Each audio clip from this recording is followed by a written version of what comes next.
ومن أحب الفيديوهات على قلبي هي فيديوهات المنظفات، خصوصا لما بتطلع بالشفافية دي ونسبة النجاح العالية دي. يعني كل حاجة فيها بيرفكت بجد، ومفيش أي نسب فشل حتى. يعني لو أول مرة تعملوا منظفات وعلى طول بتتفرجوا عليها ونفسكم تعملوها، لو مشيتوا على الخطوات دي بجد هتطلعوا النتيجة أحلى بكتير قوي من برسيل جل اللي احنا بنشتريه.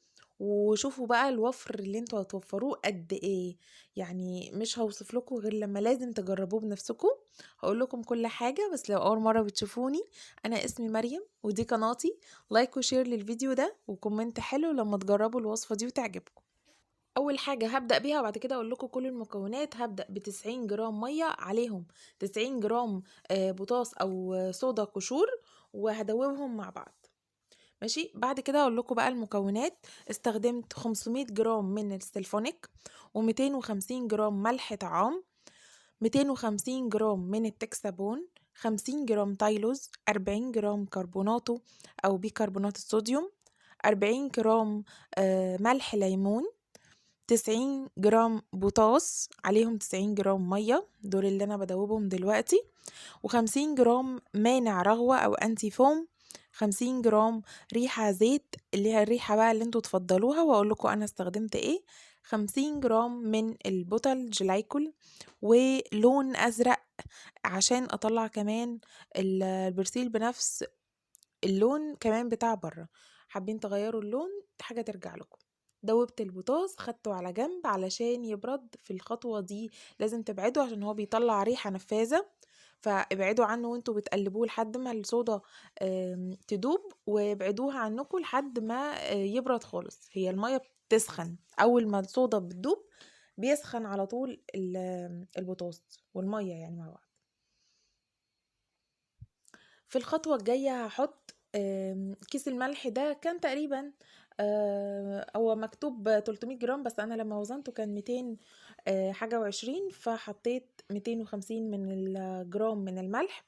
تقدروا تحطوا لحد 300 جرام، يعني اكتر من كده بلاش. وعليهم التكسابون اللي هو ربع كيلو او 250 جرام من التكسابون. ده بيساعد جدا ان هو يدوب.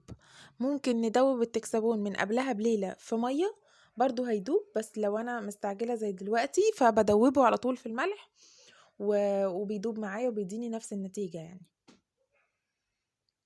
حطيت الملح على التكسبون وبقلبهم كويس، مش كتير يعني زي ما انتوا شفتوا كده. وبعد كده هنزل عليهم بلتر او 2 مية. انا نزلت بالازازة ديت، هي المعيار والمعيار بتاع الفيديو كله، يعني استخدمتها في الفيديو كله. كل ما انزل بازازة هتبقى ب2 لتر، فنزلت ب2 لتر مية وقلبت. في ساعتها بيبتدي القوام التكسبون مع الملح مع المية بيتقل شوية كده، مش هيتقل جامد بس هو بيتقل، بيبقى عامل زي الجيل شوية. كل خطوة زي ما قلت في كل الفيديوهات قبل كده، كل خطوة في المنظفات بتحتاج تقليب. ان انا افضل اقلب فيها ده يعني عامل، مش عايزة اقول 50%، هو 80-90% من نجاح المنظفات او من نجاح التركيبة بتاعت النهاردة هو التقليب. ان انت تقلبي كويس جدا تديها حقها في التقليب، هتديكي قوام ممتاز. بعد كده حطيت الطبق الكبير بتاعي ده، حطيت فيه 10 لتر من المية، طول كده 10. ماشي، حطيت فيهم 40 جرام من الكربوناتو. انا طبعا حاطه الميزان جنبي عشان بوزن الحاجات اللي هي كتير، فبوزنها يعني لو هي مش موزونة قبل كده. 40 جرام من الكربوناتو و40 جرام من ملح الليمون. كل حاجة من دول هقلبها لوحدها تدوب، هنزل باللي بعدها على طول. الخطوات هي ان انا بنزل بالكربوناتو، عليهم ملح الليمون، وعليهم التايلوز 50 جرام برضو من التايلوز، واقلب كويس جدا التلاتة مع بعض، هقلب كويس جدا. وبعد كده اقول لكم هحط ايه. ادي التايلوز انا اهو بفتح الكيس والتايلوز المفروض ان انا انزل بيه حبة حبة، ما ينفعش انزل كله كده مرة واحدة، ممكن يكلكع معايا ويبوظ يعني. فانزل كده حبة حبة لحد ما يدوب ولحد ما يخلص خالص الحبة اللي معايا دول. هفضل بقى اقلب اقلب اقلب اقلب، لازم اديهم حقهم كويس جدا. يعني انا مسرعه الفيديو كمان مقطعه منه كتير جدا عشان ما يطولش بزياده عليكم.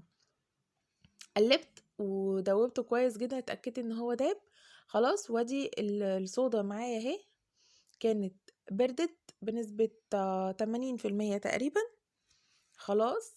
ونزلت على الكربونات وملح الليمون والتايلوز. بصوا لما فضلت اقلب ابتدى بقى يعمل ازاي، بقى جل يعني. بصوا بينزل ازاي،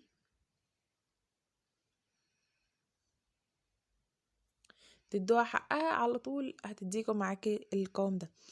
قلبته وبعد كده هتسيبيه بقى في حدود تقريبا نص ساعة كده، برضو يتقل بزيادة. بعد كده تجيبي النص كيلو من السلفونيك وتضيفي بقى على المكونات. دول كانوا 600 جرام، فانا حطيت 500 كده بالتقريب، وسبت 100 ده كده احتياطي علشان خاطر ممكن يكون البي اتش مش مظبوط فهحتاج ازود سلفونيك. بصوا بقى، بصوا عمل ازاي معايا، بصوا عمل ازاي تقيل جدا جدا جدا. لو فضلت اقلب، هو تقيل جدا على ايدي، لو فضلت اقلب شويه هيبتدي ان هو يفك شويه، بس مش هيفك قوي يعني. بس ده ضمان او علامة ان السلفونيك بتاعي من حد كويس، والسلفونيك كويس يعني شغال وهيديني النتيجة اللي انا عايزاها. اول ما اضيف على المكونات هيتقل بزيادة، وبعد كده هيبتدي ان هو يعني يفك شوية. قلبته كله مع بعض، وبعد كده نزلت بالتكسبون اللي احنا مدوبينه في 2 لتر من المية، نزلت بيه. وبرضو نفس الحكاية هقلب كويس جدا جدا جدا.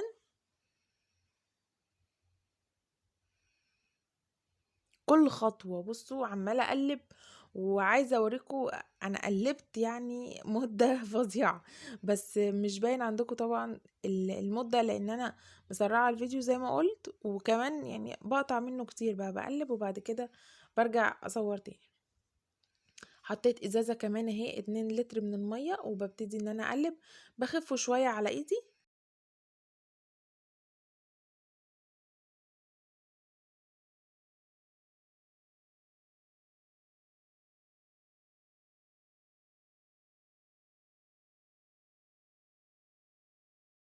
50 جرام من البوتل جلايكول دوبتهم في كوباية مية كده بره الأول، وبعد كده ضفتهم على الصابون بتاعي عشان اتأكد ان هو ده بره، عشان ما اتفاجئش ان في مكون كلكع مني كده في الصابون ويبقى صعب ان انا اطلعه طبعا.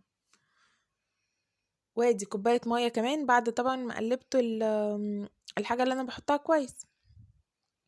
وادي 50 جرام كمان من مانع الرغوة. وفي مكون كمان تقدروا تضيفوه او لا، دي حاجه ترجع لكم، انا ما قلتلهوش في المكونات في الاول اساسي علشان خاطر انا ما ضفتهوش، لاني بستخدمه على طول وبيخلص يعني، مش محتاج ان انا احط ماده حافظه اللي هي الفورمالين. تقدروا تحطوا 50 جرام من الفورمالين او ما تحطوهاش.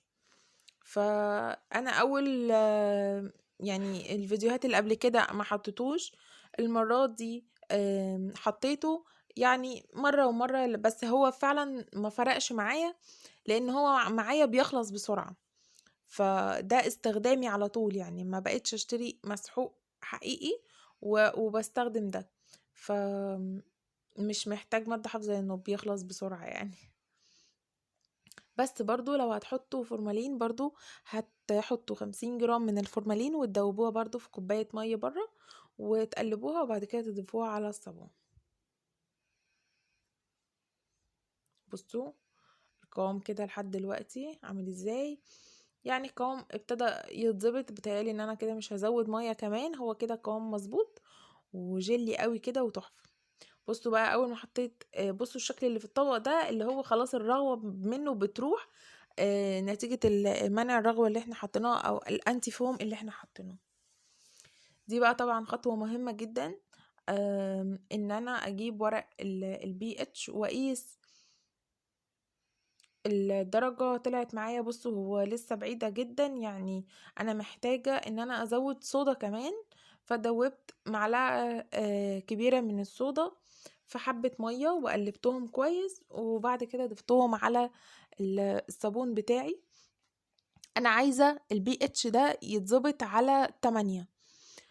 ف فهفضل اجرب وما تزودوش بالزيادة. يعني انا قلت حطيت في الاول معلقة واحدة بس من البوتاش، وقست وشفت.